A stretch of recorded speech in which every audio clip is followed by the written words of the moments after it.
Good afternoon, colleagues.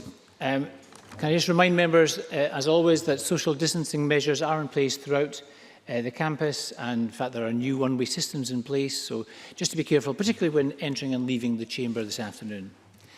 Now, the first item of business today is a statement by the First Minister. I would encourage members who wish to ask a question to email their intention to ask a question to the business team, as the voting consoles are the voting buttons are not working, so to email their question, not email the question, email their indication that they wish to ask a question to the business team. And I call on the First Minister. Presiding Officer, the Scottish Government is required by law to review lockdown restrictions every 3 weeks. The latest review falls due today, so I will shortly update the Chamber on the decisions we have reached. First, though, I will report on today's statistics and other developments. Since yesterday, an additional 17 cases of Covid have been confirmed, which takes the total number now to 18,597. A total of 260 patients are currently in hospital with confirmed Covid, which is the same number as yesterday. And as of last night, 2 people were in intensive care with confirmed Covid, which is the same number as yesterday. And in the past 24 hours, I'm pleased to report that no deaths have been registered of patients who had been confirmed as having the virus. And the total number of deaths in Scotland under that daily measurement, therefore, remains at 2,491. In fact, no deaths have been registered under this measurement now for the past 2 weeks. However, we mustn't lose sight of the fact that every death is a tragedy, and I want again today to send my condolences to everyone who has lost a loved one to this illness. I also want to give a brief update on the identified cluster of cases in the Greater Glasgow and Clyde Health Board area. I can confirm that as of now, 8 positive cases have been confirmed. These are linked to the M&D pharmacy in Port Glasgow and to an Amazon warehouse in Gourock. I want to thank those businesses for acting swiftly and for fully cooperating with the guidance and procedures to contain this cluster. An incident management team led by NHS Greater Glasgow and Clyde met yesterday afternoon and will meet again today. It's working with the Scottish Government, Health Protection Scotland and local environmental health teams to trace contacts and do everything possible to minimise onward transmission, and I'm very grateful for these efforts. We will, of course, provide more details as and when they become available. I also want to draw attention to an important announcement this morning by the 4 UK Chief Medical Officers. This relates to a change in advice for those who test positive for Covid. Up until now, people who test positive have been advised to isolate for 7 days. But because it is thought that the infectious period can last longer, the advice now is that people who test positive should isolate for 10 days. Contacts of those who test positive should continue to isolate for 14 days, and quarantine for people who have been travelling from non-exempt countries also remains at 14 days. So this change only affects people who test positive, but it is an important change to guidance and therefore one that everyone should be aware of. Let me turn now to a review of the lockdown restrictions. The statistics we've been reporting each day for the past 3 weeks demonstrate the progress we have made. Incidence and prevalence of the virus are, as of now, at very low levels in Scotland. 3 weeks ago, we estimated that 1,000 people had been infectious with the virus in Scotland the week before. Our estimate for last week is that 300 people in Scotland were infectious. In addition, our latest modelling suggests that the R number remains below 1. So our progress is real and substantial, and it has, of course, been very hard-earned by everybody across the country. But, and I'm afraid this is a necessary but, the virus has not gone away. It is still circulating in Scotland and it remains highly infectious and very dangerous. And that is why I am not able to indicate today a move from phase 3 of our route map out of lockdown to phase 4. A move to phase 4 would require us to be satisfied that the virus is no longer considered a significant threat to public health. Unfortunately, that is far from the case. For that reason, the Cabinet decided yesterday that we will remain in phase 3 for now. And while we will consider this every 3 weeks, it is possible that phase 3 will continue even beyond the next review point. That decision and the fragility of our progress against the virus means that changes over the next 3 weeks, beyond the 2 significant ones that I will come on to, will be minimal. However, I will give some indicative dates for when we hope additional activities and services can resume. Although we cannot move to phase 4 today, the progress we have made does allow 2 important changes to happen in the next 2-week period. I am very pleased to confirm that from 1st August, we will pause the advice for people to shield. For those of you who have been shielding, this means that from this Saturday, you can now follow the guidance for the general population. But please be especially careful about face coverings, hand hygiene and physical distancing. The pause also means that children who have been shielding will be able to return to school and adults will be able to return to work. Of course, our advice, not simply for shielding people, but for everyone, remains that you should continue to work from home whenever and wherever that is possible. And if you are returning to work as a shielded person, please know that guidance is available for you and for your employers on the Scottish Government's website. This guidance allows you to calculate an individual risk score to help you and your employer make your return to work as safe as possible. It was developed by clinicians and occupational health experts, and we have worked with COSLA, trade unions and business organisations to make sure it is quickly adopted by employers. I know that the pause in shielding will be an enormous relief to many, but I strongly suspect it will also be making you feel anxious. So please be assured that we are pausing shielding now because we do believe it is safe to do so. However, if circumstances change, our advice will also change. We will continue to put your safety first. It's really hard for those of us who haven't been shielding, I think, to fully comprehend how hard the last few months have been for those of you who have. So I want you to know how deeply grateful I am to all of you for your patience and sacrifice. By following the advice, you have protected yourselves, reassured your loved ones and helped our health and care services immensely. Thank you to each and every one of you for that. Presiding Officer, the other major change I can confirm today relates to schools.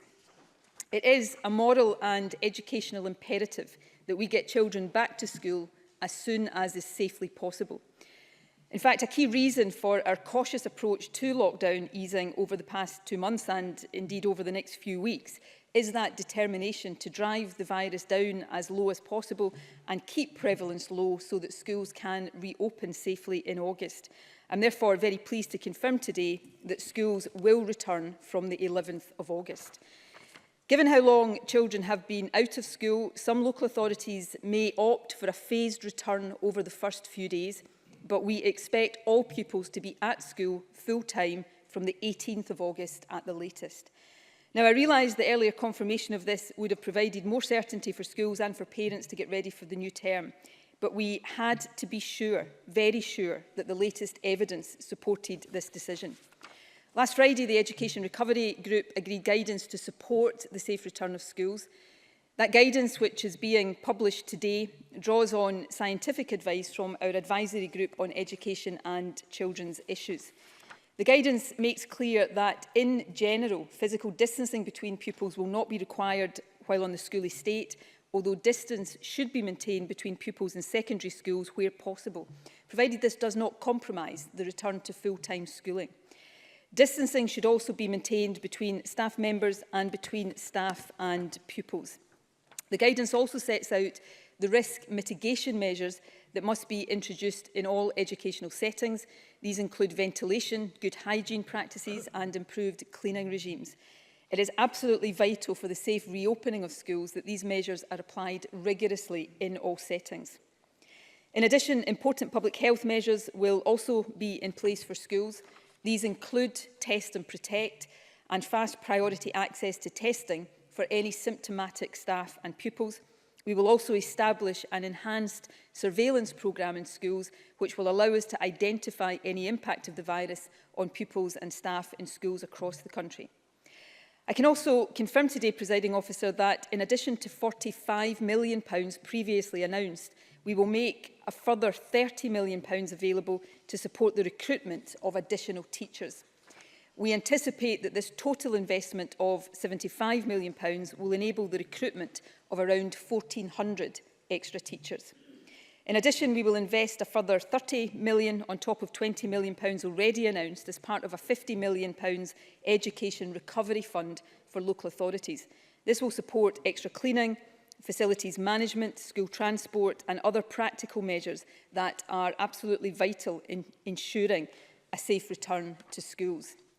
Now, I must be clear, and I want to emphasise this point, that at this stage, no one, not me, not the Education Secretary, no one can absolutely rule out the possible need for blended learning arrangements in future, either at national level or locally, if there is a significant increase in the incidence and prevalence of COVID. But the current low prevalence of the virus, together with all of the safety measures that we are putting in place, give us as good a basis as we could have hoped for to get children back to school in August. I want to take the opportunity again today to thank children and young people for the way you have coped with this considerable disruption to your lives. I think I speak for the whole country when I say we could not be prouder of you. And I promise we will do everything we can to get things back on track for you as quickly as possible. I'm sure none of you will ever forget COVID, but we are absolutely determined to make sure that you will not bear the legacy of it later in your lives. Finally, on education, Presiding Officer, I can confirm that we are also today publishing updated guidance for childcare providers. This new guidance will come into effect from the 10th of August.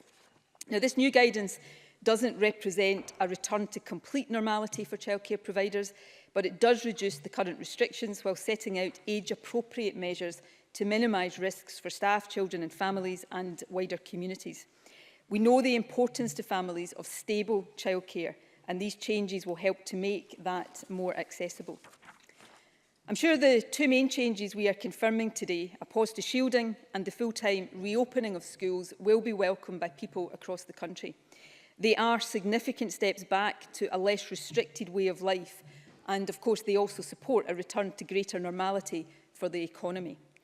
But these changes have been made possible only because prevalence of COVID is currently so low in Scotland. In fact, in many ways, Scotland is in a better position now in relation to COVID than I would have dared hope a few weeks ago. But as I have said already, this position is very fragile. We've seen a slightly higher level of new cases in Scotland in recent days, although some fluctuation is to be expected. And we are seeing clusters and outbreaks, as we are experiencing in Greater Glasgow and Clyde right now, although again, this is to be expected. But the situation around the world and across Europe and even in England does give some cause for concern. And we know from our own experience in late February and early March just how rapidly this virus can take hold and run out of control. So the fact is that if we are not very careful now, then in 2 or 3 weeks' time, we could easily be facing here in Scotland some of the very difficult issues we're currently hearing about in the news from other parts of the world. And it's also the case that we cannot yet fully assess the impact of the changes that have been made over the past 3 weeks, really significant changes such as the opening of tourism and the opening of indoor hospitality. And of course, we must, and this is really important, we must allow some time for the impact of reopening schools to be assessed before we make further major changes. For that reason, only a small number of further changes are planned during the next 3 weeks, and I will now confirm what these are. From Monday, routine eye care services, including regular eye examinations, can be carried out in community optometry premises and, where necessary and appropriate, in people's homes. Counselling services, such as drug and alcohol support groups, will be able to provide essential services following relevant guidance and with physical distancing.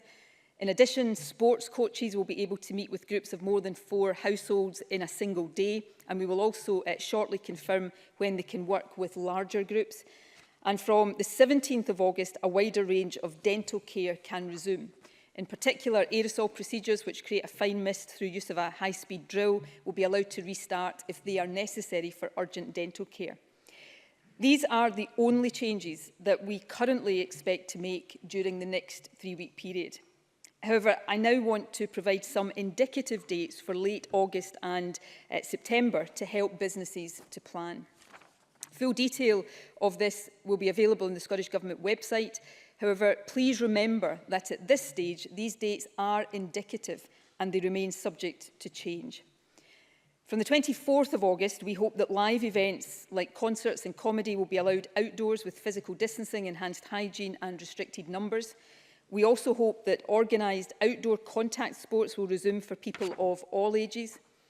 Also from 24th August, we hope that some other indoor facilities such as bingo halls and similar venues mentioned in the route map can reopen with physical distancing. We would also intend that fun fairs and travelling fun fairs can reopen from the 24th of August. And we hope that driving lessons will resume from that day too. We don't currently expect to implement any other changes before the 11th of September. We will, of course, keep this under close review and accelerate further changes if that proves to be possible. However, as of now, non-essential offices and call centres should expect to remain closed until at least the 14th of September and possibly later. Even then, working from home and working flexibly will remain the default position. I know many office workers may miss seeing colleagues, although I suspect some might not, but by staying at home, office workers and employers are playing a vital role in helping suppress this virus and ensuring our transport network remains safe. We hope that further changes will be possible from the 14th of September. Again, full detail will be available on the Scottish Government website, but I must stress again that the dates I am about to set out are indicative and will not be finally confirmed until nearer the time. For example, we hope that sports stadia will be able to reopen from that day with limited numbers of spectators, albeit with physical distancing in place. Some professional sports events may be arranged for spectators before then, with Scottish Government agreement to test the safety of any new arrangements. We also hope that indoor sports courts for some activities can reopen from 14 September with physical distancing, and we will consider whether indoor classes for children can resume earlier than that. And it is our intention that indoor soft play facilities will also reopen from the 14th of September. Let me at this point make particular mention of gyms and swimming pools. I absolutely understand and share the desire to see these facilities open again as quickly as possible. However, the clinical advice I have is that because of the nature of these environments, they do pose a particular risk and they require a particularly cautious approach. For that reason, but to try to give some additional clarity, the indicative date we are giving today for reopening is the 14th of September. However, I will review this again in 3 weeks, and if it is judged reasonable to do so, we will seek to accelerate this to the end of August. We hope that entertainment sites and cultural venues such as theatres and live music venues will also reopen from 14th September with physical distancing in place. I know that the challenges these decisions pose for the cultural sector are significant and that this further delay for arts venues will be disappointing. For that reason, we're increasing the value of our Performing Arts Venue Relief Fund, which opens for applications today, from £10 million to £12.5 million to provide further support for the culture sector. More generally, Presiding Officer, I'm acutely aware, standing here right now, that in a statement like this with a lot of ground to cover, I inevitably make a lot of 5-second references that have profound implications for businesses and livelihoods. So please believe me when I say that I fully recognise the impact of the decisions we are taking. I know how difficult this situation is for those sectors and activities that are facing a long wait before they can resume. We do not take any of these decisions lightly, but at present we are not confident that we can restart all of these activities safely within a shorter timescale. Doing so could risk a resurgence in the virus and undermine our ability to get children back to school. Presiding Officer, today's statement is a cautious one, but given the nature of what we are dealing with, caution does remain essential. We want to open up society and the economy as quickly as we safely can, but we do not want to have to reimpose restrictions because the virus has taken off again or shut down sectors that have already reopened. That start-stop pattern can be seen in other countries already, and in my view, it is potentially more harmful to the economy in the medium to long term than a more careful and slightly slower approach to reopening now. As ever, the key factor over the coming weeks in determining our pace of recovery will be our ability to keep this virus at very low levels. And as ever, although government clearly has the central role to play, this depends on each and every one of us. So I want to end today by reminding everyone again of the vital importance of facts. These are the 5 golden rules that will help us stay safe even as life gets back to something closer to normality. Face coverings should be worn in enclosed spaces, at public transport, shops and anywhere else that physical distancing is more difficult. Avoid crowded areas, outdoors as well as indoors. Clean your hands regularly and thoroughly and clean hard surfaces after touching them. 2 metres distancing remains our clear advice. Self-isolate and book a test immediately if you have symptoms of COVID. And these are to remind people a new cough, a fever or a loss of or change in your sense of taste or smell. You can book a test at nhsinform.scot or by phoning 0800 028 2816. It is because so many people have done the right thing so far that we are able to pause shielding and reopen schools. So please, my appeal to everybody across the country is this: do not drop your guard now. Every single time one of us breaches one of these golden rules, we give this virus a chance to spread again. If we allow complacency to creep in now, it will be deadly, and that is not an exaggeration. So instead, I am asking everyone today to make a conscious effort to tighten up our compliance with all of these basic but life-saving measures. These are the best ways for all of us to protect ourselves, take care of each other, show our support for the National Health Service and ultimately, Presiding Officer, to save lives. Thank you.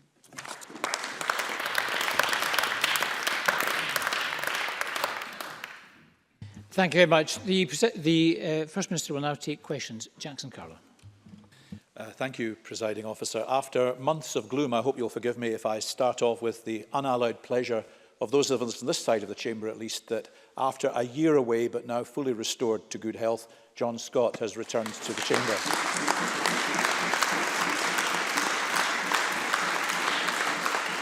And Ayre's voice will now be heard again. And can I thank the First Minister for advanced sight of her statement. For those services and groups who can now envisage a return, it will be welcome news that there is some prospect of normality. But I do want to emphasise as well as the First Minister the importance of none of us becoming complacent. There is no vaccine. This virus remains. It is not our friend. And although there is a temptation to abide by all the rules and guidance the first time you go to a restaurant or the first time you visit somewhere, after that there's a temptation to think, I can ease off now. Please don't. It's important that we all abide by the guidance and the rules. And for parents, pupils and staff, the reopening of schools, of course, is welcome, although it shouldn't have taken so much pressure from parents and opposition parties to make reopening in mid-August Scotland's Plan A. However, this morning there are reports that only half of councils are preparing for a full return in 12 days' time, so there's still some confusion. The First Minister said she expects schools to be back full-time on August the 11th, and she said that is the intention. But what she hasn't confirmed yet is how many councils will actually see that they do.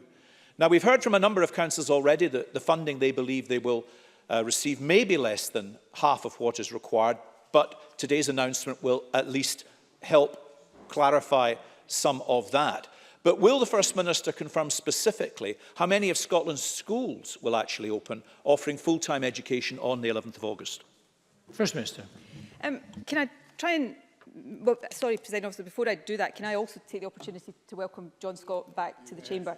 John Scott is a political opponent, I have to say a rigorous and respected political opponent, but I've always considered him a friend, and personally I couldn't be more delighted to see him back with us today.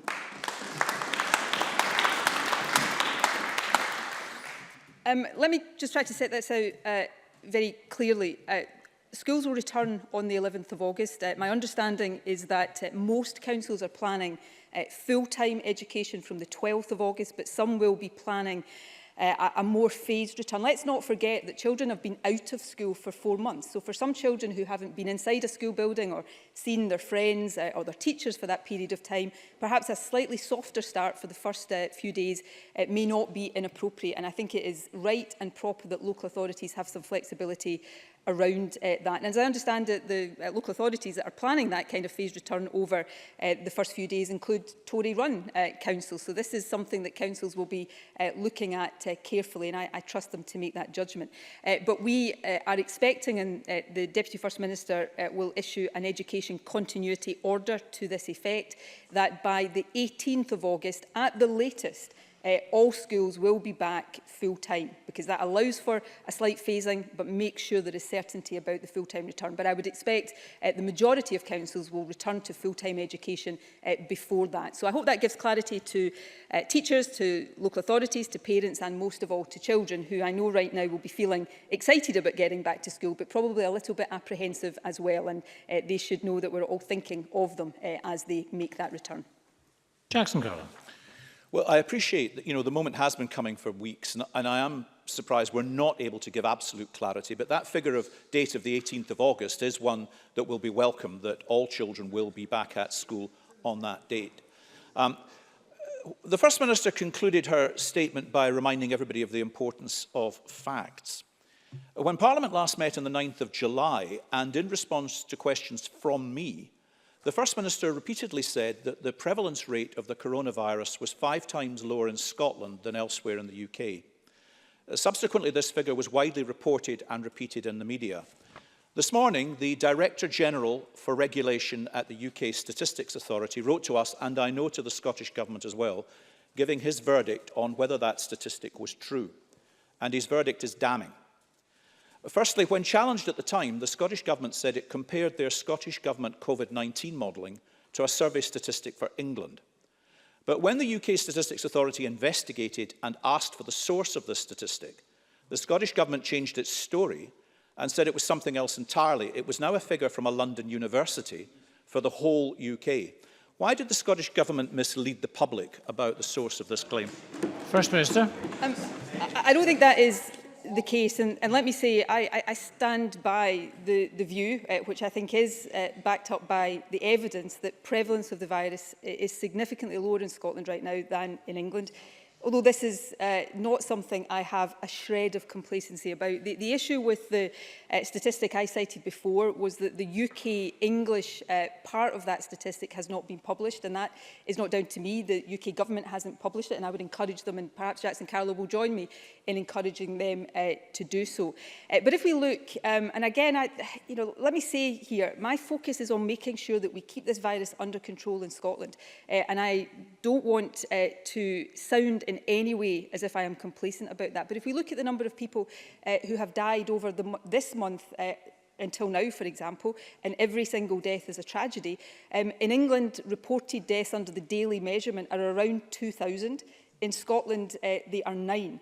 So again, I think that backs up the fact that there is a significantly lower prevalence and incidence of the virus in Scotland right now, and that is because of the elimination strategy that we're pursuing and the very cautious approach to coming out of lockdown. I am trying, as we speak, I'm trying to persuade the UK Government and to join us in that express objective of eliminating the virus, and I hope we will get common ground on that. So we are making really good progress in Scotland. That's not down to me or the Government, that's down to the sacrifices of everybody across the country. Our objective and our challenge now, as things become more volatile across the world, is to do all the things required to protect that progress, and that's what I am very focused on. Jackson Carroll. Well, I'm afraid that's not what the UK Statistics Authority had to say. Here's what they said. The sources provided with do not allow for a meaningful comparison to be made. But that is exactly what the First Minister did. So it's unacceptable that the First Minister is now trying to downplay this, because the importance is clear. This isn't just a number. This isn't some statistical pedantry. This was the centrepiece of policy used to justify major decisions just 3 weeks ago. Ministers used it to explain the timing of lockdown being eased.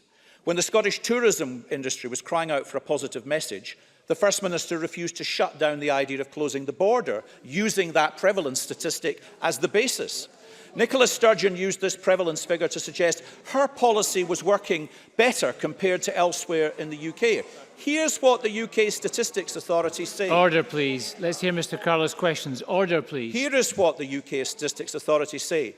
We do not think that the sources above allow for a quantified and uncaveated comparison of the kind that was made. Will the First Minister give us a straight admission? She made a comparison which she may have chosen to believe that was not true.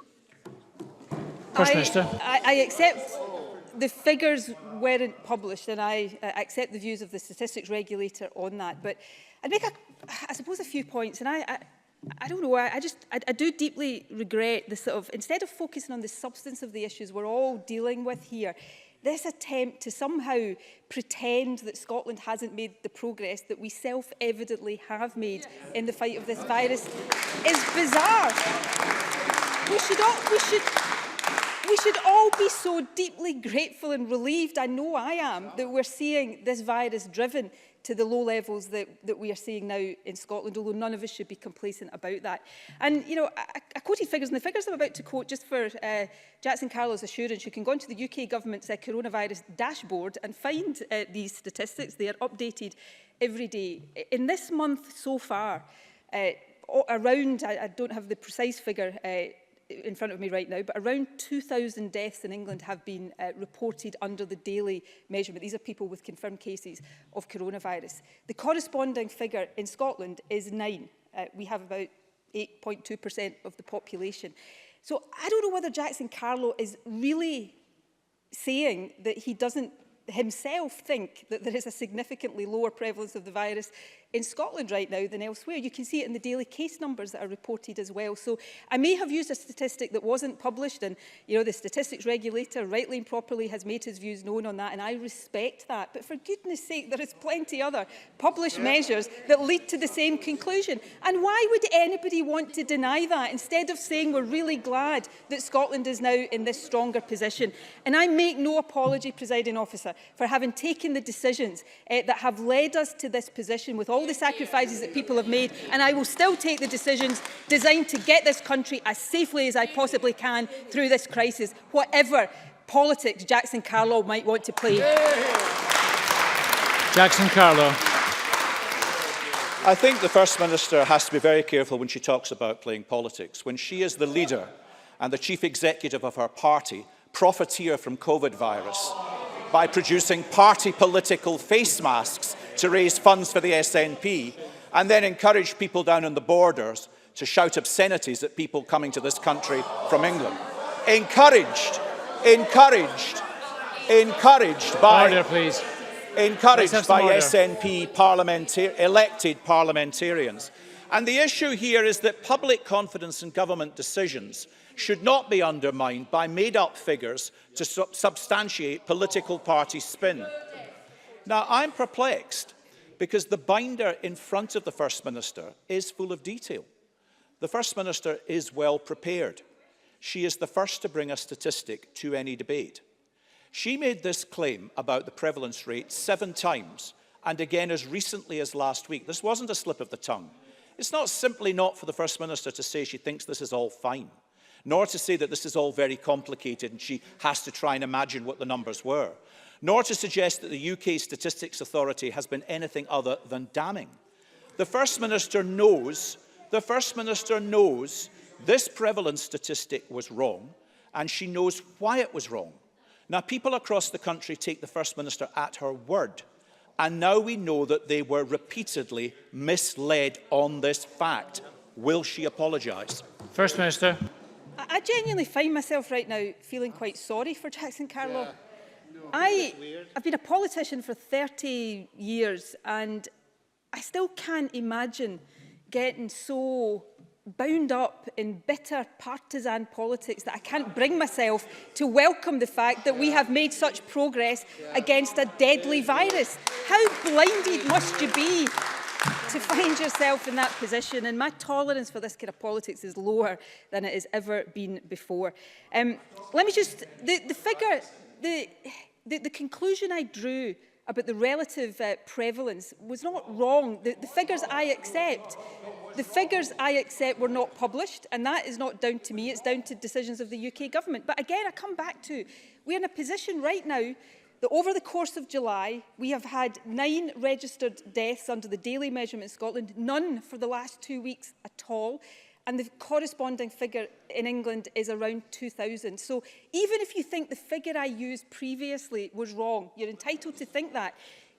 The figures now demonstrate the relative position. And why would anybody try to gainsay that? Why would anybody find pleasure in arguing that that is not the case? I've had to stand up day in and day out and report these death figures The relief I feel every day when I'm able to report no deaths because of the reducing prevalence, because of the reducing incidence, because people across this country are doing the right things is immense.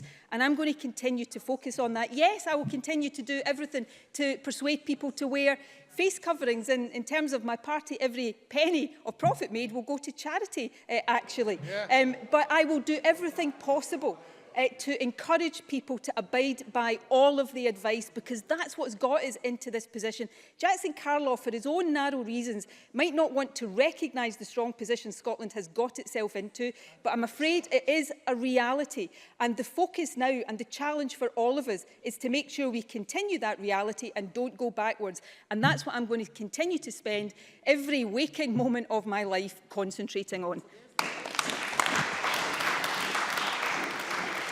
Richard Leonard. Thank you, Presiding Officer. And can I also thank the First Minister for advance sight of her statement, and can I agree with her that we need to take a cautious approach going forward. And that need for caution is true when it comes to our schools as well. And we look forward to seeing more detail on risk assessments and action to be taken to keep everyone safe as they return to the classroom. Let me deal with the substance of another issue. To save lives in the future, we must also learn from the past, including from the immediate past. So the powerful testimonies in BBC Scotland's disclosure programme this week on Scotland's care home scandal from residents, families and frontline carers must be listened to. We heard from June, a frontline carer in a nursing home who said, and I quote, "There was no testing of staff in our care home until the middle of June. What chance did we really have of keeping COVID out? Dozens of us came down with it, and more than 30 of our residents have died." Just yesterday, an internal Scottish Government document released under Freedom of Information legislation of minutes of the Cabinet on the 18th of February revealed that the Scottish Government's planning, I quote, included work to assess the vulnerability of the social care sector. Yet for all the talk of that planning, staff on the front line in social care did not have the PPE they needed when they needed it and were not routinely tested until 4 months later. So what chance did they have, First Minister? First Minister. Well, Richard Leonard is raising really important and substantive issues, and I thank him for that. They're not easy issues, and they're issues that I and the Scottish Government spend a lot of time considering, scrutinising and learning lessons for the future. On care homes, the Cabinet, I haven't seen the particular document that you're referring to, but if it refers to a Cabinet discussion talking about taking steps to help protect the social care sector, then that reflects the fact that that is exactly what we were seeking to do. And issues around testing were clinically driven and advised, and of course we will look back and we will consider all of the decisions we took and make sure that if there are lessons to be learned, we do learn them. We took significant early steps to supplement the supplies that care home providers have themselves for PPE through additional routes, and we created additional distribution routes for that as well. So we have taken a number of steps. We put in place guidance around infection prevention and control within care homes, and also people being discharged from hospitals into care homes. Clinical risk assessments were done. So I absolutely do not counter or challenge the fact that if we were to go back now, we may do things differently based on what we know. And I'm never going to stand here and say that it's not possible that mistakes were made. I think it's really important that all of us are open about that. But I will always counter and push back against the fact that we didn't take care and we didn't do the things we thought were right in good faith at the time. And I deeply regret every death from coronavirus, and in particular because of the frailty and vulnerability of the people we're talking about, deaths in care homes. I feel even more deeply, as I'm sure all of us do, and we already are in government reviewing all aspects of our COVID planning, including the decisions that were taken in care homes, in order that we can learn any lessons for what could be challenging months ahead, although of course we hope that that will not happen. Richard Leonard. Thank you. And the First Minister once again is really talking about hindsight, but that doesn't change the facts. And it's a matter of public record that back on the 12th of March, 11 days prior to lockdown, I raised concerns with the First Minister about social care. On the 19th of March and then on the 1st and 9th of April, I raised the need for testing and concerns about the shortage of PPE. On the 16th of April and throughout the whole of May, I asked the First Minister repeatedly for more action on care homes.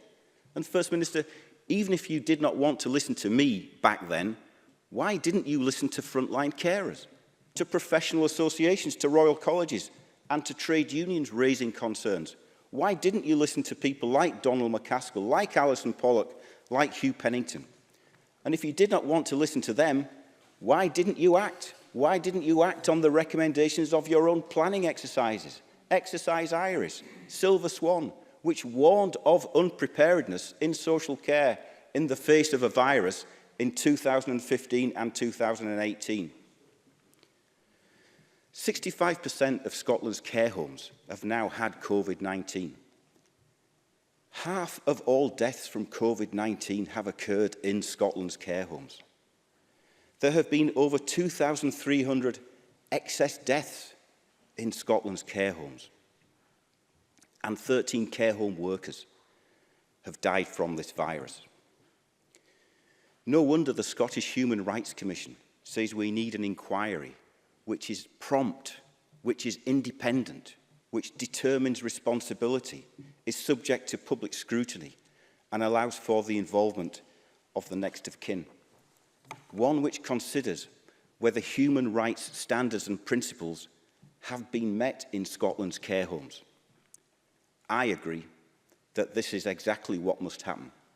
First Minister, will you commit today to a human rights-based approach to any public inquiry into the scandal in Scotland's care homes? First Minister. I have already given a commitment that there will be a public inquiry into COVID, including the situation in care homes. I will be corrected if I'm wrong about this, but I think in their recent report, the Scottish Human Rights Commission actually welcomed the commitment that I've given to an inquiry into this, and human rights should be absolutely the centre of all we do now and in the future, but should also be at the centre of any look back to what has happened up until now. Richard Leonard has raised these issues consistently, and I give him due credit for that, and others have raised issues as well, and we have. I think the thing I would say to Richard Leonard in all sincerity is that in some cases we may have come to a slightly different conclusion. We may have done things in a different order or in a different timescale than Richard Leonard may have asked us to do. That does not equate to not listening. As government, we have to and do listen to a wide range of opinion, clinical opinion, as well as frontline opinion and a range of expert advice. And then we have to make judgments about the best way forward. And at every stage, we have sought to put the well-being, the health and the safety of care home residents and staff at the heart of what we do.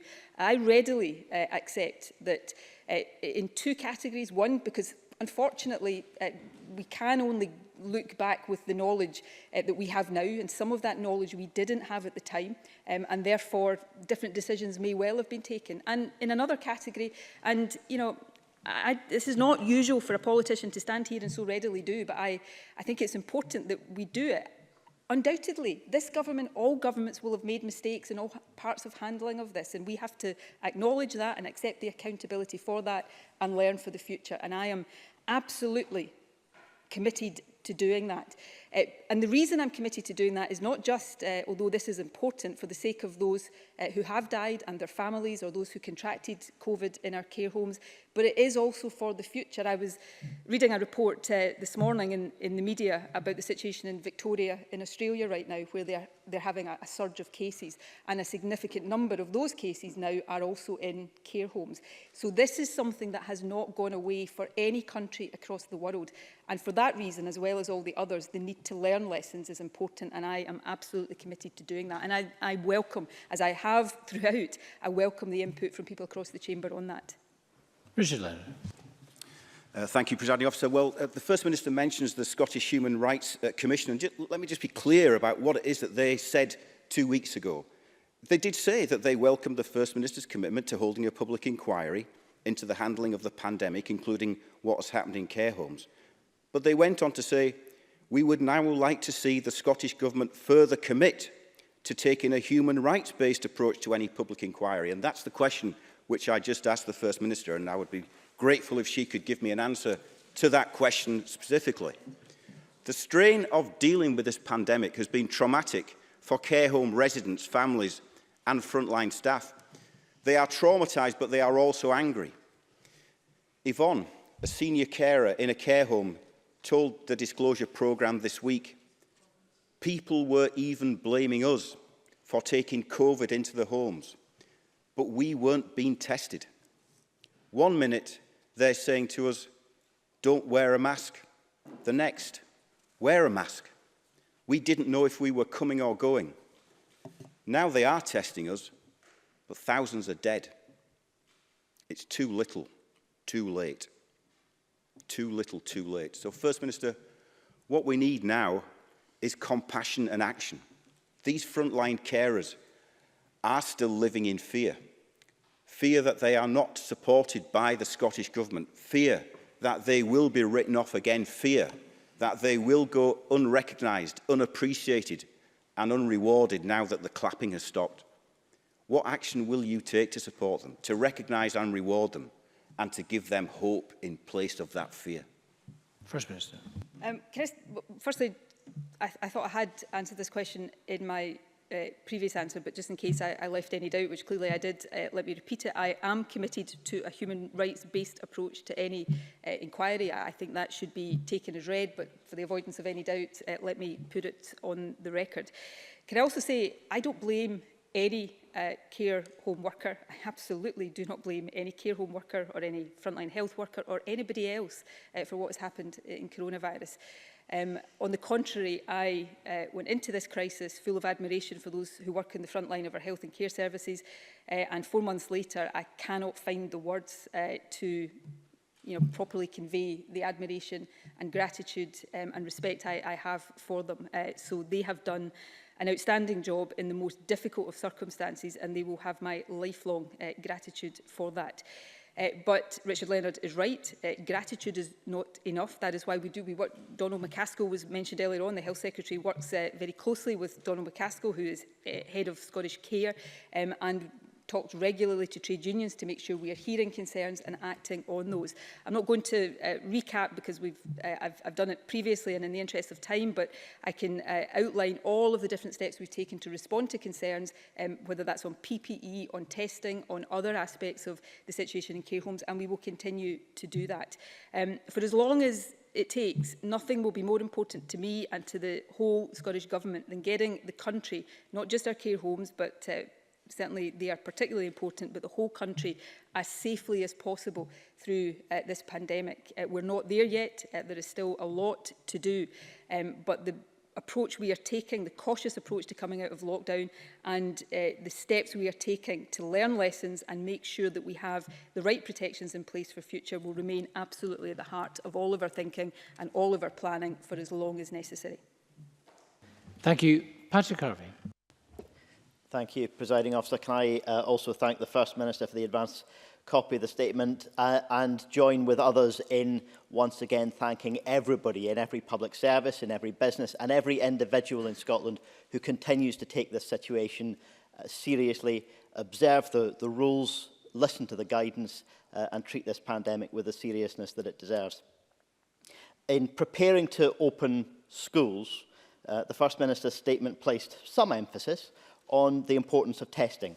Test and protect, access to fast-track access to testing for symptomatic staff and pupils, and also an enhanced surveillance testing programme for schools. Now, these measures are going to be absolutely vital if we are to rapidly identify and contain any new outbreaks.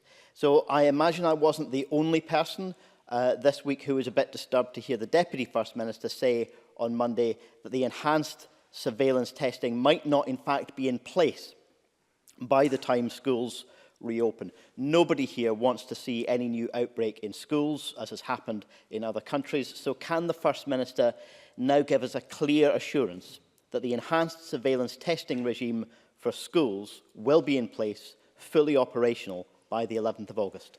First Minister. Can I thank Patrick Harvey for his question and also for highlighting the importance of test and protect in schools. There will be the availability, priority, fast access to testing for any young person or teacher who has COVID symptoms, and that is an important part of the protections and reassurance that we want to give. On the issue of surveillance, I absolutely understand the question Patrick Harvey is posing, and I want to try and give as much clarity as possible. There are different aspects to an enhanced surveillance approach, as there is for our general surveillance approach, and aspects of this will be in place as schools go back. Other parts of it, including testing on a sample basis, will come into effect over the coming weeks. Initially, in enhanced surveillance, we will look closely at other data that we have available for local areas that give us an indication of any issues for concern in schools, and then that will be supplemented over the next period with sample-based testing of young people and teachers who are not symptomatic, and that will jointly combine over the weeks to come in this enhanced targeted surveillance programme that will allow us to assess whether there are particular issues of concern in schools in any part of the country that need additional action, and the Deputy First Minister will be very happy to keep the Chamber updated on that. Patrick Harvey. I appreciate that none of this can be done with the click of a finger or the wave of a magic wand. This is important to get right, but I'm afraid I do have a concern that feels as though we're about to repeat the same experience that we had in debating the role of testing in the social care sector, where it did take a long time to persuade the government not only to put testing capacity in place, but ultimately to roll out routine, regular testing. Not just surveillance testing, but routine, regular testing. And we're going to have to do this if we're serious about keeping our schools safe for the long term. There is now routine testing in place for care workers. In other parts of the economy, not the government's responsibility, even footballers in some cases are being tested as often as 4 times a week. We all want to prevent new outbreaks, as happened recently in Israel, for example, where a major school outbreak began just days after schools reopened. That would threaten our ability to continue to keep schools open for the long term, as well as putting people directly at risk. It would be unacceptable if anyone said that teachers should feel less secure going to work than footballers. So why does the First Minister believe it's not necessary to offer routine, regular testing to teachers and other school staff? First Minister. Can I say, just as a preface to my answer here, I'd be happy for party leaders or others who have an interest to perhaps arrange a briefing with the Chief Medical Officer and others to maybe go into a bit more detail about some of the clinical issues that drive our testing strategy, particularly at times when community prevalence is as low as it is now. Because I find myself speaking about these things often, but of course I'm not qualified to go into all of the technical details. So if there is an interest in that, I'm happy to make those arrangements. We do take these issues in schools very seriously.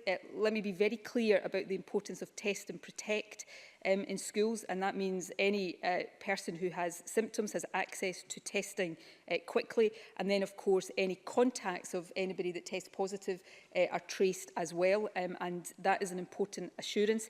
It's really important.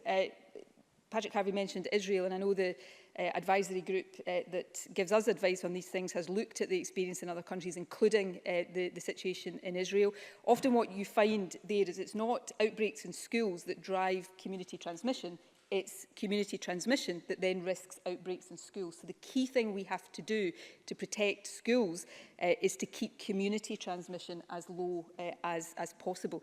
But surveillance generally is part of that, but surveillance in schools also gives us added assurance, and that is a mixture of looking at the kind of data that we have. We are trying to develop a suite of data that gives us as early an indication of any emerging problem as possible, and we will use that to look at schools, and of course that will be supplemented by the testing on a sample basis that I have already spoken about. So there is a lot of thought and a lot of clinical advice going into the system that we will put in place for schools, and if the evidence says that we need to adapt that in the future, we will do that as well. But I'll end this answer where I started. If members would find it helpful to have more of a briefing from the specialists in this area, I'd be happy to make those arrangements. Thank you. Willie Rennie. Within the next few weeks, up to 50,000 international students will be travelling to Scottish universities. It will probably be the biggest single influx of people into the country since the start of the pandemic. International students are important for our world-class universities, and they are welcome here. But they will be arriving from virus hotspots, including the United States of America. And students, staff and local communities are anxious about potential outbreaks. They will be required to quarantine for 14 days, but I want to go further to keep people safe. One of the First Minister's advisors, Devi Shridhar, is now recommending mass testing of all students on arrival and 5 days later. Does the First Minister agree? First Minister. Well, two things. I agree that this is a really important issue. It's one that's certainly very high up in my mind at the moment, and we are in discussions with universities about how we do get to a position where we welcome international students that are very important for Scotland, but do that safely without raising the risk of importation of the virus, because importation of the virus is probably the biggest risk we face over the immediate term. I have seen Professor Shridhar's recommendations. She obviously is one of the advisors to the government, and we will consider those very carefully. We haven't reached a final conclusion with universities on those yet, but I am happy, or the Deputy First Minister will be happy over the next few days to provide an update once we've had the opportunity to properly consider those and come to a final position. Willie Rennie. The First Minister has just warned in her statement earlier that we could be facing a rise in cases in 2 to 3 weeks' time. That's exactly when the students will be arriving here in Scotland too. So it's very important that we get this right so we can keep everyone safe, including those international students. And it's good the First Minister is open-minded, but if we are to do that mass testing, we'll need to act fast because we've only got a few weeks left. Universities have been planning for months, following the detailed government guidance, but none of them are ready to mass test all international students twice in a week. The First Minister regretted not testing all new residents in care homes. I don't want the same mistake to be made again. So can I ask her to listen to her own advisor, Devi Shridhar, and make it happen? I think anybody that looks objectively at my decisions over the last few weeks will probably reach a conclusion. I listen very carefully to Devi Shridhar, and I'm very influenced by the very wise advice that she gives us.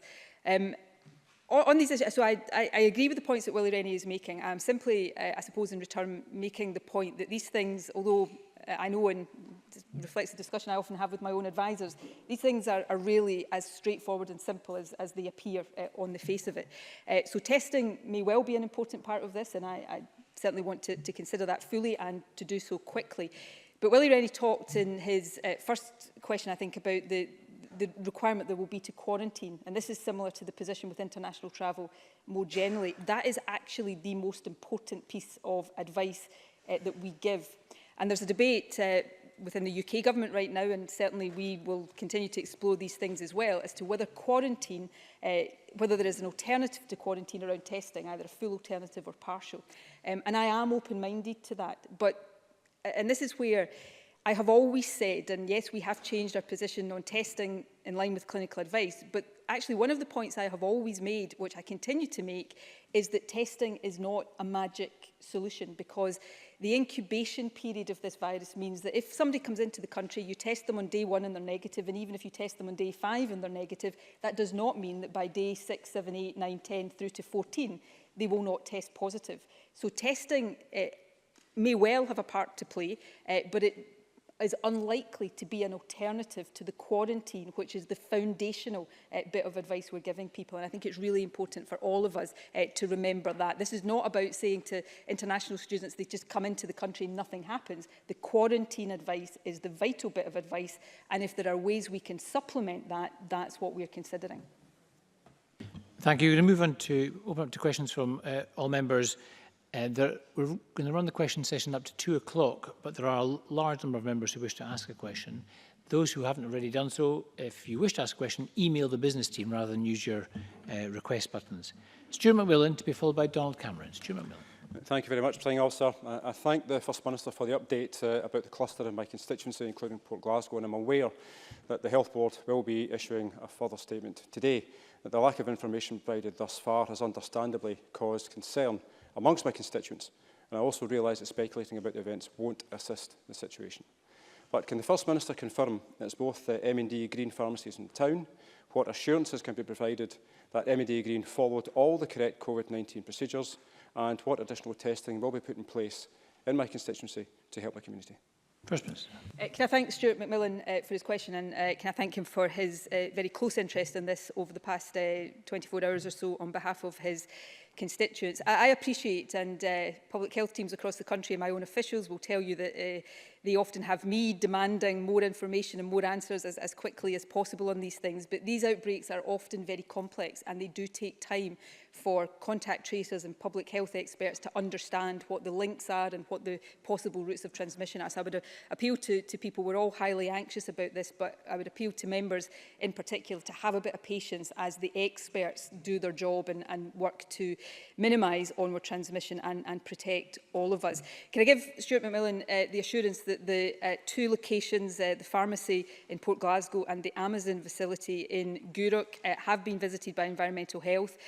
The arrangements that have been in place there to mitigate risks have been looked at, where appropriate further advice has been given, and I am assured that both of these locations have cooperated fully and are taking all advice and following all of the appropriate guidelines that are being advised to them.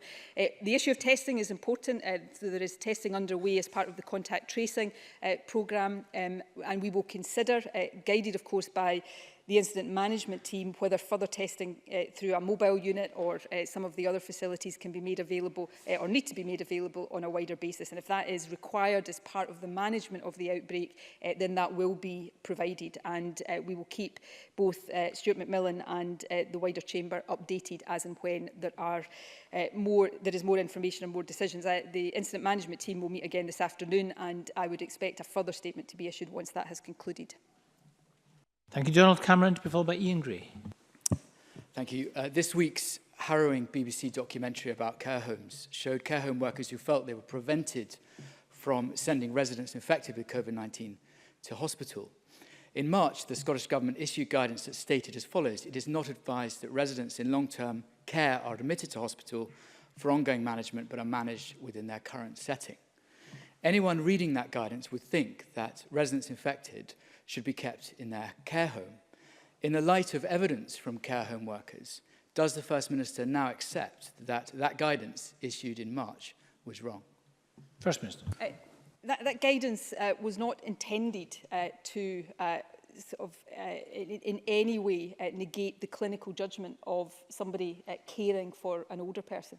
I've said in the chamber before, and I will say it again, it is not for politicians or civil servants to decide what happens to any individual who is unwell in terms of the clinical care of that person. It is for the clinician or clinicians looking after that person, and that is what has and should continue to guide the decisions on people in care homes, as it should guide the decisions of anybody else. That said, and I think that is what this guidance was perhaps trying to encapsulate, that often it will be better for an older person, perhaps at the in an advanced stage of their life not to be admitted to hospital, because some of the treatments in hospital, particularly very intensive care treatment, would not be appropriate for an older person.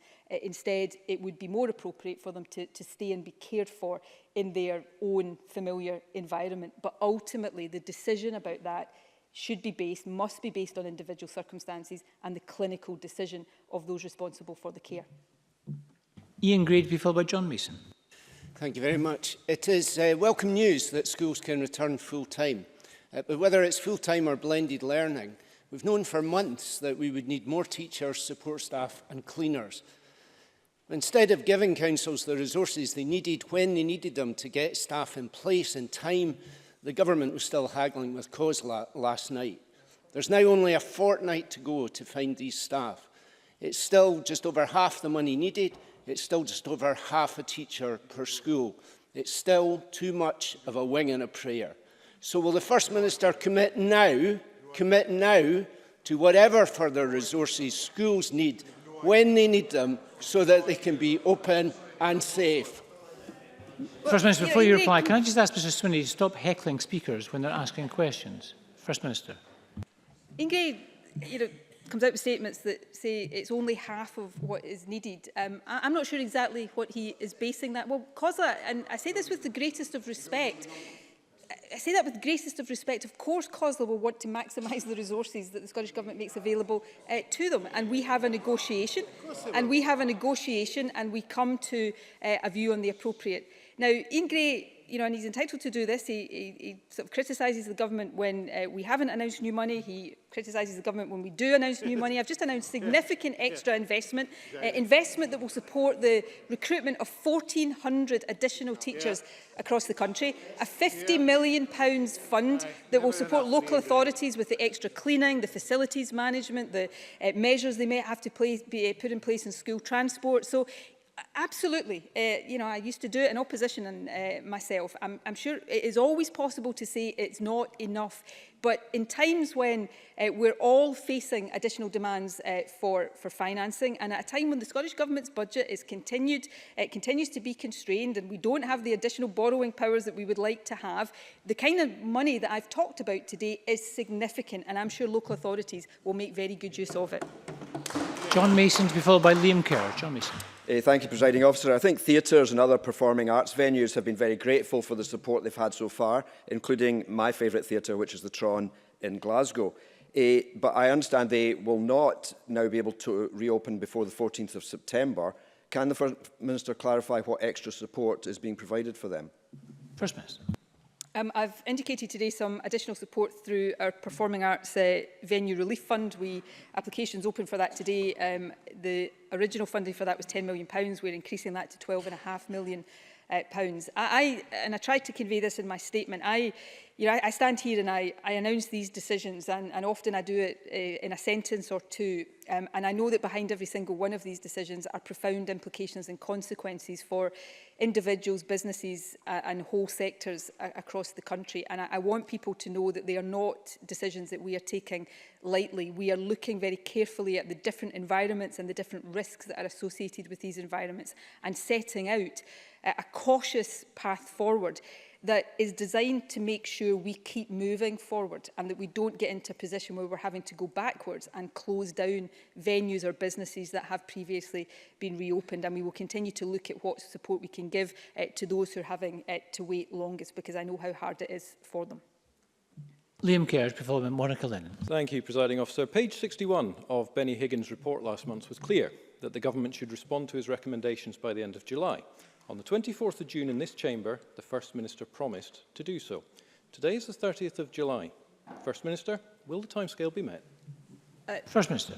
I know the Conservatives pay a lot of attention to my daily updates, so I'm sure they heard Fiona Hislop, I think last week, confirmed that the 4th of August will be, or early August I think she said, but the 4th of August will be the publication date for both the response to Benny Higgins' report, but we've also decided on that date so that we can combine it with the support of the strategic group around skills and employability. So I'm sure Liam Kerr will be looking forward eagerly to both of those submissions. Monica Lennon to be followed by Emma Harper. Thank you. Care homes remain the crisis within this crisis, and we should not forget that 12 care home residents have died from COVID-19 in the last 3 weeks alone. Despite this, data on staffing levels and deaths in individual care homes remains largely a secret. And referring back to BBC disclosure, like other colleagues have done, we've heard that many care homes were on red or amber alert at the height of the pandemic. And my constituent, Louise McKechnie, managed to get her way into White House Care Home in East Kilbride. And the days before her grand died, she found her lying in a soiled, wet bed with an open bin bag full of dressings and other infectious items. So people do have a right to know what's happening behind closed doors in care homes. First Minister, does the First Minister agree that informing the public about COVID deaths in individual care homes is in the public interest, and will she commit to a more transparent approach in future? First Minister.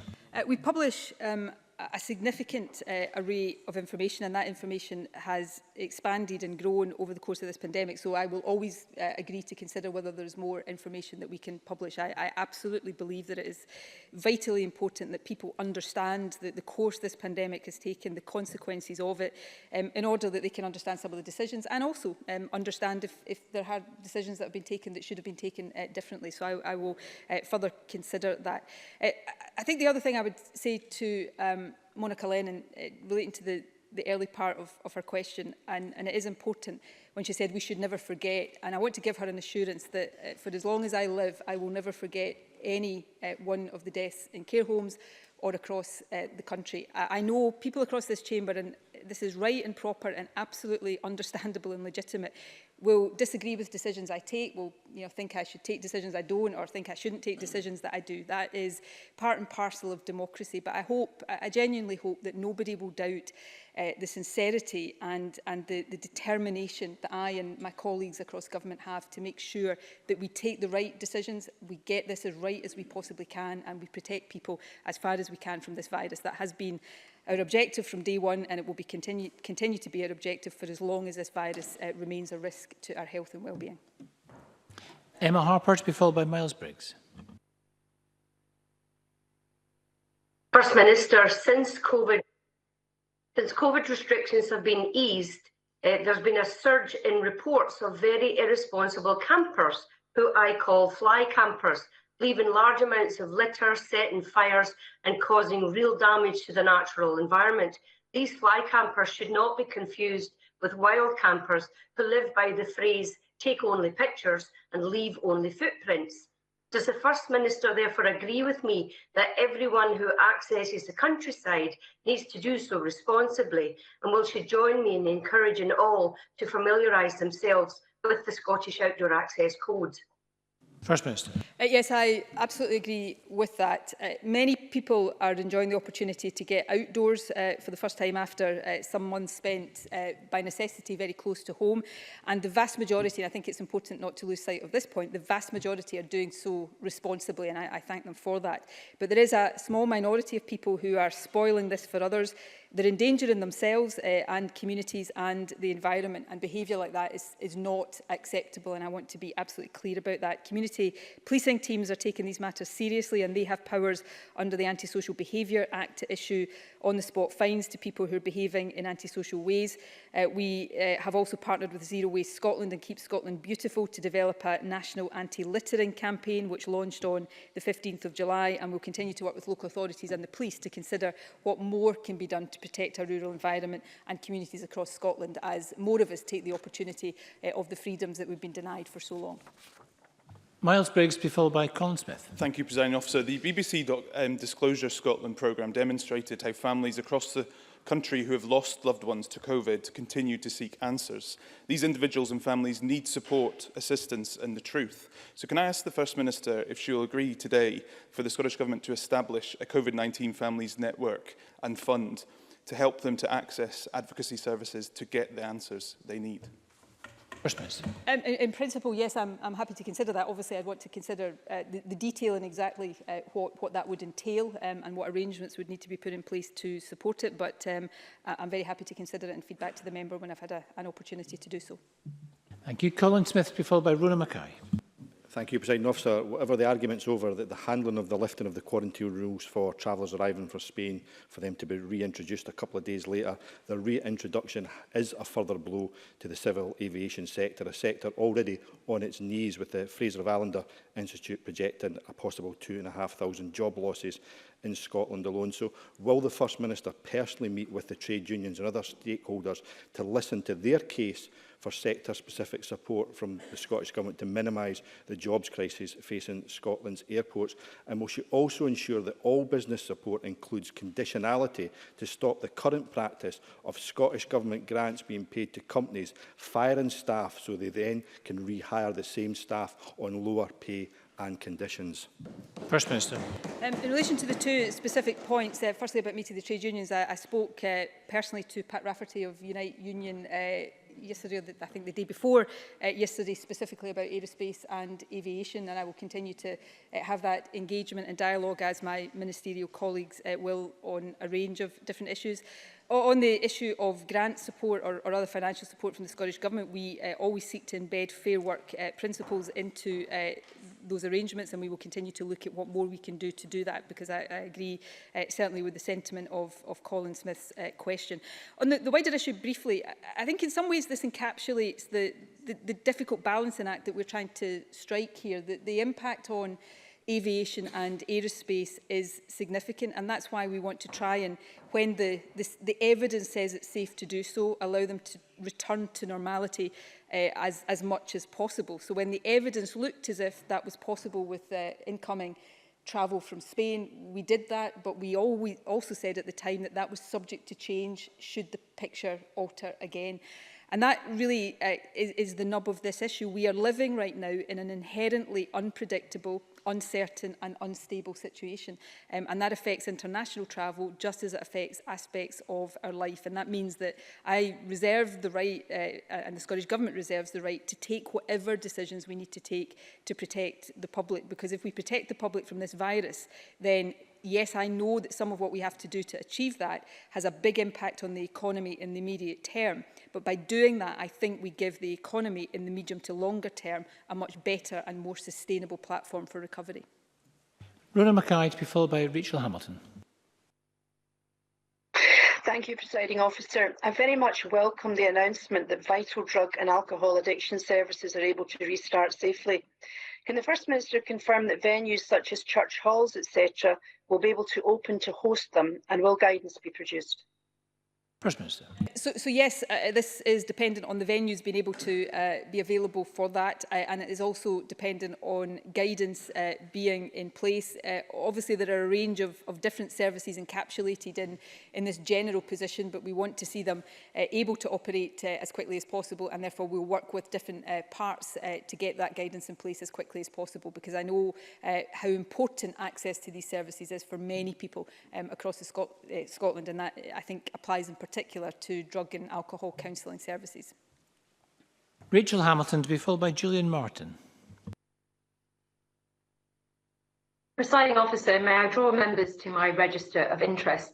The wedding industry in Scotland is worth £963 million and supports 14,000 businesses and 55,000 full and part-time jobs, some of whom wrote to me this week to say that jobs are at risk and the sector feels, and I quote, entirely forgotten. First Minister, if you say that Scotland is in a strong position and the prevalence of COVID-19 is reducing, will you give a guarantee, similar to the Northern Ireland Executive, that your government will work closer with the wedding industry to give them hope that their employees will hold on to their jobs and reassure them that they can salvage what is left of peak wedding season in Scotland to save their businesses? First Minister. It's a very important issue for many businesses across country. It's got a particular relevance and resonance in areas like Gretna for obvious reasons. So it's one that we are very mindful of. It featured in the Cabinet discussion earlier this week. It featured in the daily update that I gave to the media yesterday. Again, as with so many things, we have to strike the right balance. There are some different considerations around gatherings for weddings and funerals than there are to gatherings in some other contexts. But I hope over the next few weeks that we can look to increase the limits on people that can go to these kinds of occasions. And we will continue to look at what we can do to support any sector and businesses within those sectors that are affected. The Finance Secretary just yesterday announced some additional support for the hospitality sector. So none of these things are easy, and it is not possible for any of us to remove all of the impact of what we're dealing with right now. But we will continue to work as hard as we can to strike the right balances and to provide as much support as we possibly can. Thank you. Gillian Martin to be followed by Anas Sarwar. Thank you, Presiding Officer. It's clear that the test and protect system is key to our movement into the next phase and to some kind of normality. Can the First Minister confirm if the Scottish Government is having discussions with the Irish and Northern Irish governments in relation to their proximity apps for contract tracing? First Minister. Yes, we are looking at that. I can say to the Chamber today that work is underway and at quite an advanced stage for us to have a proximity tracing app available in Scotland in the autumn, using the same software as the Republic of Ireland app is using right now. I hope we'll be able to confirm more details of that over the next couple of days and update the Chamber in that way. I think it's important to say that proximity tracing apps, and I've said this all along, may be a useful enhancement to test and protect, but it is not and never will be a substitute for the on-the-ground, person-to-person approach to contact tracing. So we do want to see if we can get that enhancement in place. The Republic of Ireland app appears to have been very successful so far, which is why we're keen, as I believe Northern Ireland is also doing right now, to see if we can utilise that. Of course, we'll continue to have discussions with the UK Government as well about the development of their own technology. Anas Sarwar to be followed by Fulton McGregor. Presiding Officer, it's deeply regrettable that we've had a return, or at least part return, of party politics when we have tragedies in our care homes and we have the statistics published today that shows that Scotland has the third highest rate of excess deaths in Europe.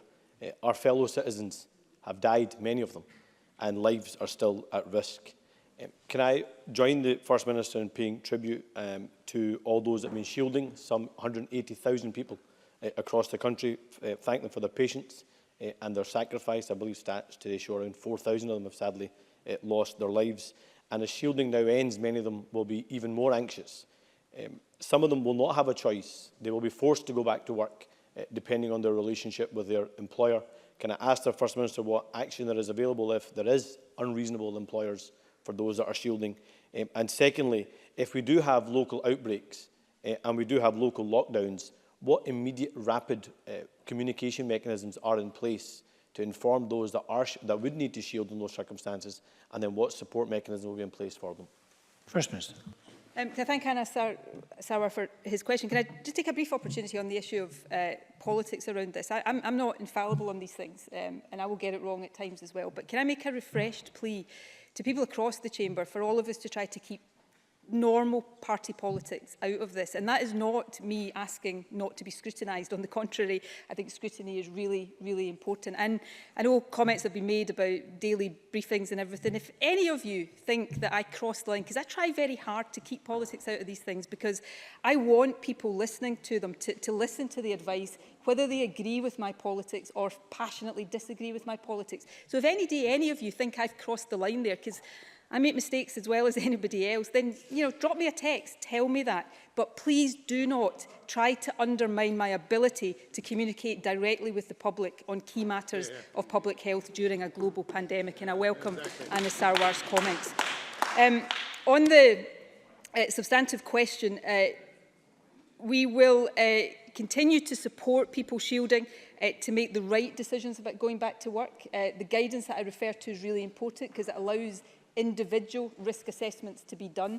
And we will continue to have discussions with any employer that we are told are putting undue and inappropriate pressure on people who are shielding. And I think that's important. And I would ask employers to be responsible and to make sure that they continue to be very sensitive to the needs and the anxieties of people who have been in that category. On the issue about local lockdowns, the SMS text service that has been in place will remain in place, and we will continue to communicate to the shielding group through that. I indicated last week that there will be what we're calling a forecasting service made available, where people will get information about the prevalence of the virus in their local area so that they can make informed judgments about what they do and don't do. And obviously, depending on the nature and extent of any local lockdowns, we would look to discuss with local employers about what the implications of that are. But the need to communicate very clearly with people in the shielding category will not pause on Saturday, even although the advice to shield at this stage is pausing at that stage. Fulton McGregor should be followed by Annie Wells. Thank you, Presiding Officer. Like many people, I welcome fully the news today that schools will be reopening on a full-time basis, and of course the significant funding that's been made available to councils to make it work. Can I ask the First Minister how the Scottish Government is working with local authorities to ensure that for parents who need to return to work full-time, appropriate childcare will be in place? First Minister. Well, we're working closely with local authorities on a whole range of different issues. Local authorities, of course, are on the Education Recovery Group that the Education Secretary convenes, and obviously, the objective of getting young people back to school full-time is for the sake of young people and their education, but it is also important as a support to the economy because it helps parents who need to go back to work to have the childcare that they need. And also, I referred earlier on to the updated guidance that we're publishing today for early years providers, which adds additional flexibility into childcare for preschool children as well. So we will continue to work with providers and with local authorities as we try to get this sector as a whole back to normal as quickly as possible. Annie Wells to be followed by Ross Greer. Thank you, Presiding Officer. Scotland's census is vital for future planning and making sure each part of the country gets its fair share. More than ever, this pandemic has shown how vital it is to have accurate data to inform the government's decisions. Can the First Minister explain why the census is going ahead in other parts of the UK and is being delayed in Scotland? And has the First Minister refused the help of the ONS to compile this essential information? First Minister. I'm certainly not aware of having refused anything, but I'm happy to ask Fiona Hislop to write to Annie Wells in more detail about this and set out some of the factors and issues that informed the decision. I can say it's not a decision that was taken lightly. It's one that I interrogated very closely, as would be expected. And I won't go into all of the detail of this right now, but there are some differences in how the census data is gathered in Scotland to other parts of the UK, which is a factor here. But the clear advice from National Records of Scotland was that it would not be possible to do the census safely and robustly in the existing timescale because of the impact of COVID, and that therefore their advice was that to do the census properly and for us to have confidence in the robustness of that necessitated the revised timescale that we have announced. But I'm happy to get Fiona Hislop to write to the member with more of the detail of the factors that drove that decision. Ross Greer to be followed by Richard Lyle.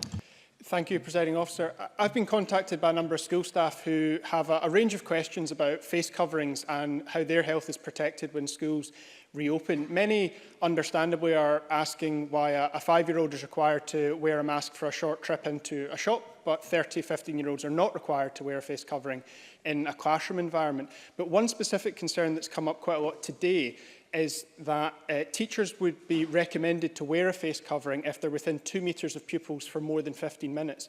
Due to the capacity and physical size of most classrooms across Scotland, many teachers are taking that as a recommendation that they should be wearing a face mask throughout most of the day in school. Could the First Minister confirm if that is the case and if it is acceptable for teachers to wear a face covering all day if they believe that's necessary to protect their health?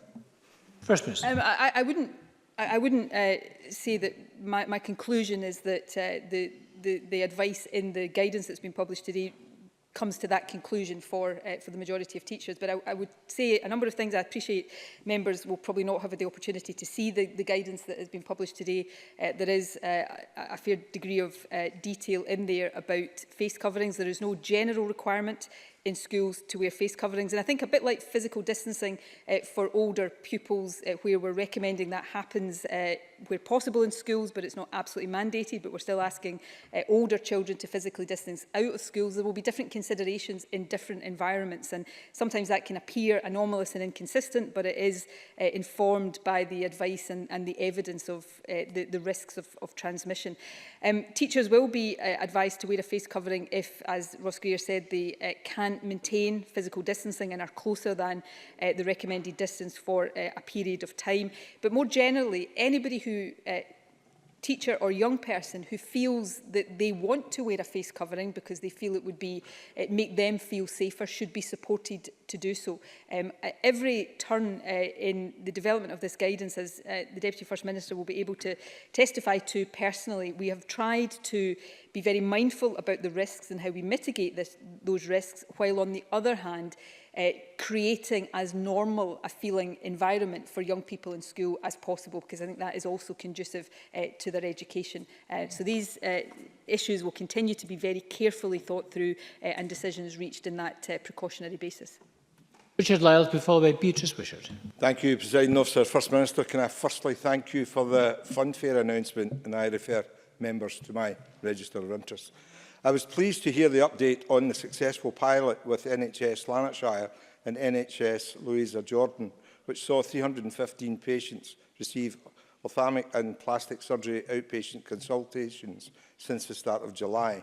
Can the First Minister provide an update on the plans to expand services, possibly also including cancer treatment amongst other services at the hospital, and how the NHS intend to increase the number of patients seen at this hospital? First Minister.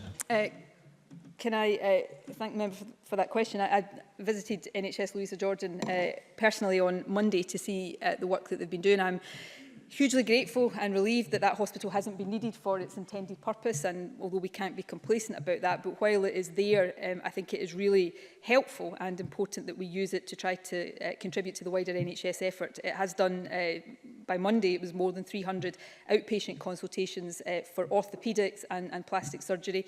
I spoke on Monday to staff and to some patients, and they were all very complimentary about the facilities there and the important contribution that it was making.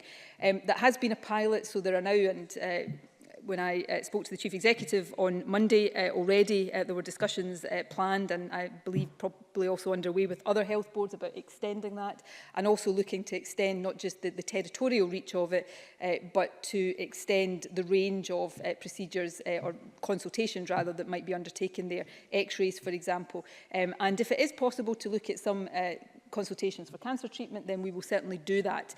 We want to maximise the use of it because it helps us reduce backlogs in the NHS, but it also means that a valuable facility is not lying doing nothing. And I'll just take the opportunity before I finish this answer to pay tribute to everybody who's been involved in creating the NHS Louisa Jordan and all those who are working in it just now.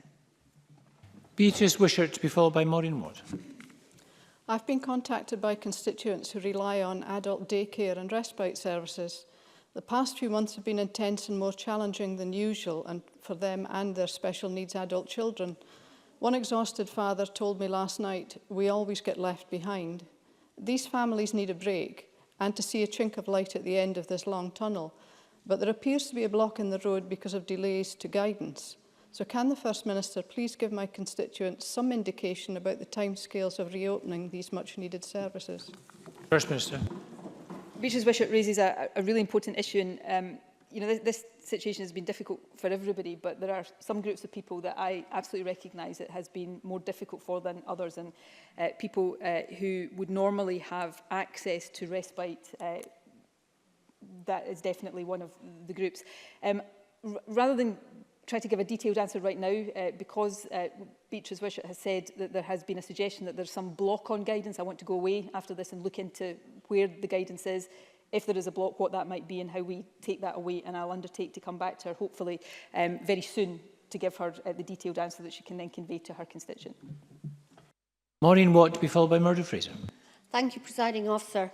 Can I thank the First Minister for the clear and concise way in which she communicates the vital messaging on this pandemic.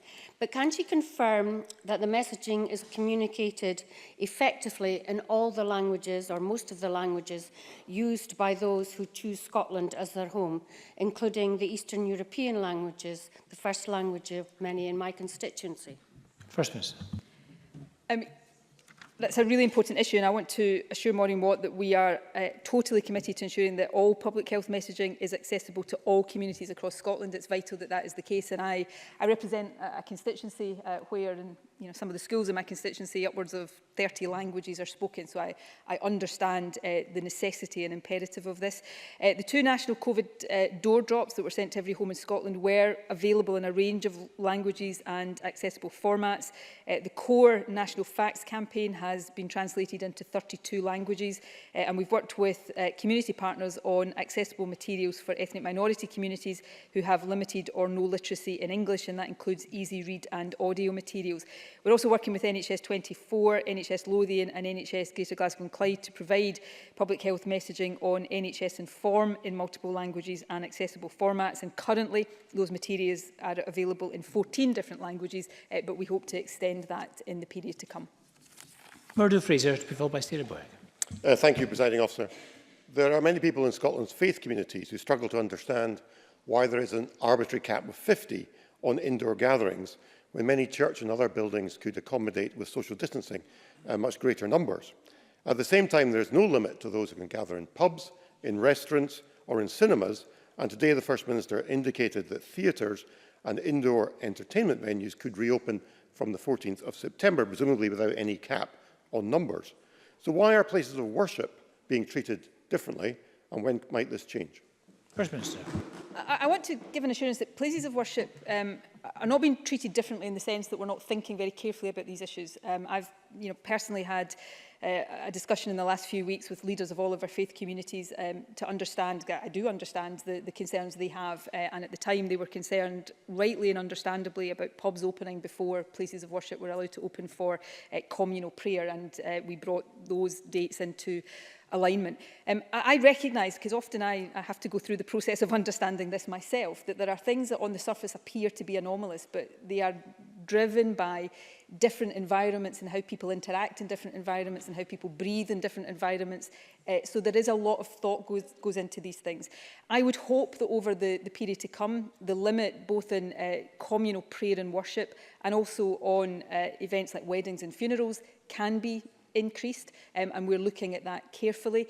But the final point I would make, I suppose, is not specific to places of worship. It's a more general point that we can and we do and we must look at all of these changes on an individual basis, but the other thing we have to do is look at it all on a cumulative basis, and that's been particularly important in this review because of that central objective to get schools back. So we're being more cautious about the cumulative impact of changes that we are making than we might otherwise have been able to be if the importance of schools wasn't there so centrally. But we will continue to keep all of these things under review, and we will talk with different groups and sectors as we do so.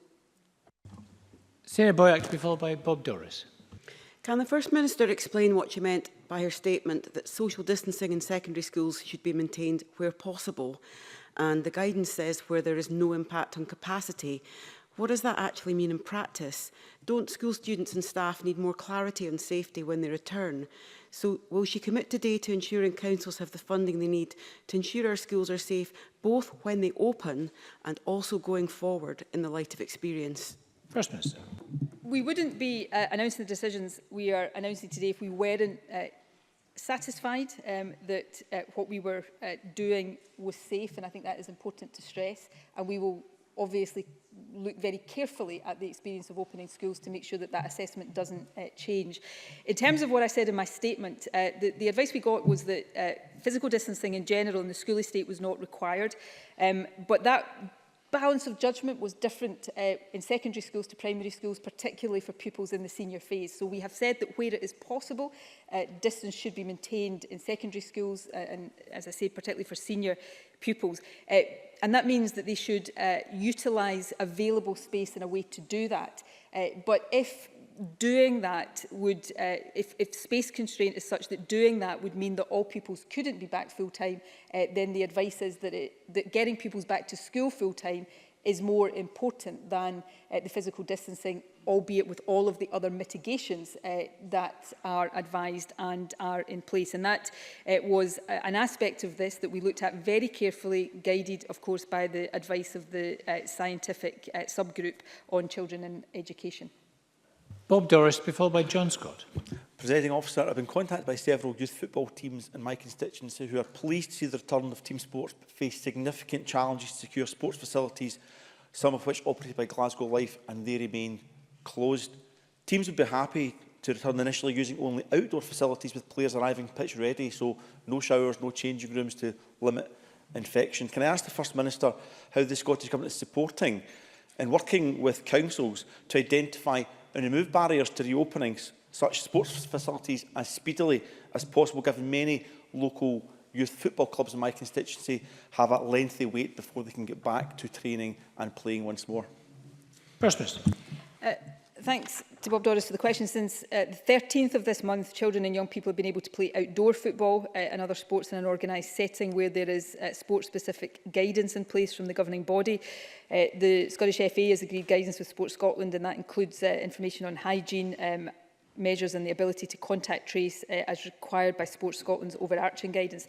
We're currently in discussions and preparing guidance for the opening of indoor sport and leisure facilities, again in consultation with Sport Scotland, Community Leisure Scotland, the Scottish Leisure Networking Group, local authorities, Leisure Trust, the hospitality sector, trade union and governing bodies are all involved in that. We recognise there might be financial challenges to opening only outdoor facilities where they're part of a larger facility, so we're continuing to discuss that with COSLA.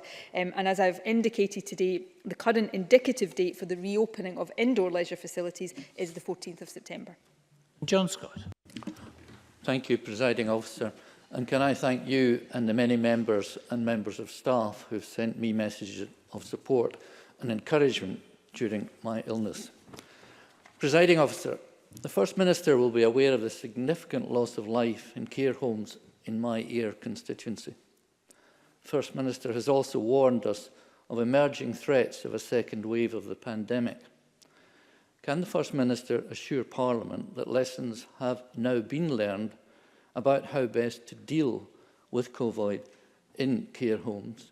And if this is so, can the First Minister tell Parliament what some of these lessons are that have been learned as we prepare for a potential second wave? First Minister. Well, can I thank John Scott for his question? Lessons are, I would hesitate to say that we have learned all the lessons we need to learn. Lessons are being learned on an ongoing basis, taking account of the updated advice and knowledge and understanding we have of the virus. And when we look back, and some of these issues have been raised in the Chamber today and on previous occasions, changes to guidance we've made, the development of our position around testing in particular, some of the implementation of those lessons can already be seen, but we are continuing to look very hard at the different aspects of how we dealt with the pandemic in care homes and indeed more widely to make sure that we continue to inform our approach for the future. I fervently hope, and much of what we're doing just now is designed to maximise the chances of us avoiding either a resurgence of the first wave, which is the most immediate challenge, or a second wave later in the year. But we cannot guarantee that that won't happen. So these exercises are really important and will continue almost on a daily basis within the Scottish Government, and we'll continue to keep Parliament updated of any implications of that for changed guidance or a changed approach to anything that we're doing. Thank you very much, and that concludes First Minister's questions. We're going to move on to the next item of business, which is a statement by Michael Russell on the internal market. We'll just take a short pause, Minister, if we may, just for members to change seats, and myself too.